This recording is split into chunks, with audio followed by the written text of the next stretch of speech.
Good afternoon. Welcome to Carol's Books and Storytime. I have in my hand a card that was given to me by my daughter, and it's got a picture of a woman collapsed fast asleep on a bench. And underneath it has bone weary, drained, worn out, and spent. Motherhood is the gift that keeps on giving. And inside, my daughter had written, "This was too funny, but in an oh so true way, goes for me too." So, yes, being a mum is what I want to talk to you about today. Now, one of the reasons I want to do that is the fact that in America, it is Mother's Day. It's been all over Facebook like a rash, but we here in the UK, we celebrate Mother's Day in just before Easter, which is very nice. So at Mother's Day, what do? Well, we show our mothers how much we love them and respect them and their flowers and chocolates and all the rest of it. And mums are given special treats to show how special they are to their children. But what is a mother and what is her role? Now, I'm a mother of 4 girls, 3 are my own and 1 is adopted. And how do I view my role of a mum of over 40 years? Well, number 1, it's hard work being a mum. And to the new mum, a frightening and challenging role. For not only have you left the challenge of the workplace behind and put all your personal ambitions for career and lifestyle on the back burner, your whole life is about to change forever. So here you are. After 9 months of not feeling very well, your once lithe shape changed to accommodate the new growing baby within your body, and then the indescribable anguish and joy that childbirth brings.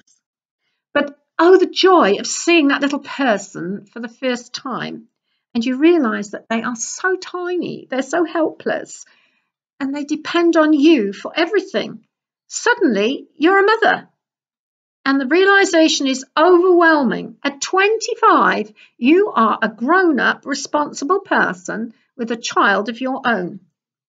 For some, become mums at a much earlier age.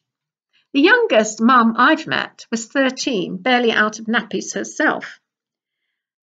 Then, to get back to the subject of being a new mum, there's the sweet joy and smell of a freshly bathed and talked baby snuggling into your shoulder and falling asleep, satiated with milk from your overflowing breast. Then there is the joy of the first word spoken, even though it might be dada and not mama. The first step, the little arms held up high, and you saying, "How big are you?" "So big." And then later on you say, "How much do you love mummy?" "Bigger than all the world," is your little one's reply, throwing their arms out so wide, and you just have to pick them up and smother their little faces with kisses. But then there are the temper tantrums, the kicking and the screaming and the beating of little fists on the ground. How do you deal with that? The sibling rivalry and the continuous biting of one's older sister by the younger, pretending to be a Rottweiler. How does a young mother deal with that? What experience has she to go on other than the parenting given her by her own mother? The next challenge is that of the primary age and the first day of school. How my heartstrings were pulled when I left my girls for the first time in the care of the teacher. I missed them dreadfully and couldn't wait to hear all their news. "How did you get on at school today?" was at first answered with enthusiasm and bubbling over with news. Very soon that gave way to okay, and then silence as the children grew older. Then came the dreadful teens, when mum is public enemy number 1 and dreadful fashions abound. Siblings called each other old tarts, and the word he begins to creep into their vocabulary.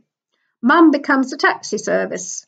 Then it seems that mum is only useful or wanted when the latest Mr. He has broken the young heart, and then she is a useful shoulder to cry on. And then there's the trauma of exams and keeping the young teenager on track when all they want is to be off in the sunshine or playing, as in the case of many boys, on the Xbox. But you are their mother and you are responsible for them. Then comes the time when you wave goodbye to them as you drive off and they disappear through the doors of their dorm or student house. You worry about them and take on extra work to help pay for their uni expenses. Then comes the phone call you dread. Mum, Dad, I've had an accident on my motorbike. And you rush down the M4 for 2 hours just to make sure your offspring is okay and bring the crumpled bike back on the trailer so long-suffering Dad can get it fixed. If you have two at uni at the same time, you could be heading off in a different direction the following day for an equal amount of hours for a completely different crisis. But you have to let them go. You have to cut the apron strings. You have to treat them not as children, but as grown-ups. But be there for them at the end of an iPhone. Then comes graduation, and you're like a dog with two tails, so proud of their achievements. But you need to be proud of your achievements because you and your other significant have stood by them through thick and thin.